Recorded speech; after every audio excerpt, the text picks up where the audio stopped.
अलीकडेच अजित पवारांना पुणे जिल्ह्यातील दौंड येथील एका सभेत शेतकऱ्यांना कर्जमाफीची मागणी केली। त्यावेळी विधानसभा निवडणुकीच्या प्रचार सभेतील माझ्या भाषणात तुम्ही कधी कर्जमाफी ऐकलं का असा प्रतिप्रश्न करत कर्जमाफीला अजित पवारांनी नकार दाखवला। परंतु विधानसभा निवडणुकीत भाजपनं प्रसिद्ध केलेल्या जाहीरनाम्यात शेतकऱ्यांचं संपूर्ण कर्ज माफ करू अशी ग्वाही देण्यात आलेली आहे। तसंच राज्याचे मुख्यमंत्री देवेंद्र फडणवीस यांनी देखील चंद्रपूर असो की नाशिक जिल्ह्यातील प्रचार सभा असो या सभांमध्ये शेतकऱ्यांचा सातबारा कोरा करण्याचं आश्वासन शेतकऱ्यांना दिलेलं आहे। त्यामुळे निवडणुकीत शेतकऱ्यांनी महायुतीला साथ दिली। आता दिलेला शब्द पाळा अशी मागणी निवडणुकीनंतर शेतकरी करतायत। तर भाजपच्या नेत्यांकडूनही कर्जमाफी करण्याची मागणी केली जाते आहे।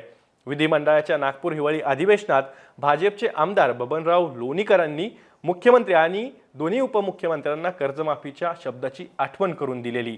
त्यासोबतच विरोधकांनीही कर्जमाफीवरून सरकारला धारेवर धरलेलं, त्यावर दिलेली आश्वासनं पूर्ण करू असा मुख्यमंत्री फडणवीसांनी विधिमंडळात शब्द दिला। पण आता मात्र राज्य सरकारच्या लाडक्या योजनांमुळे तिजोरीवर अधिकचा भार पडल्यानं उपमुख्यमंत्री अजित पवारांचा शेतकरी कर्जमाफीला विरोध असल्याची माहिती समोर आली आहे।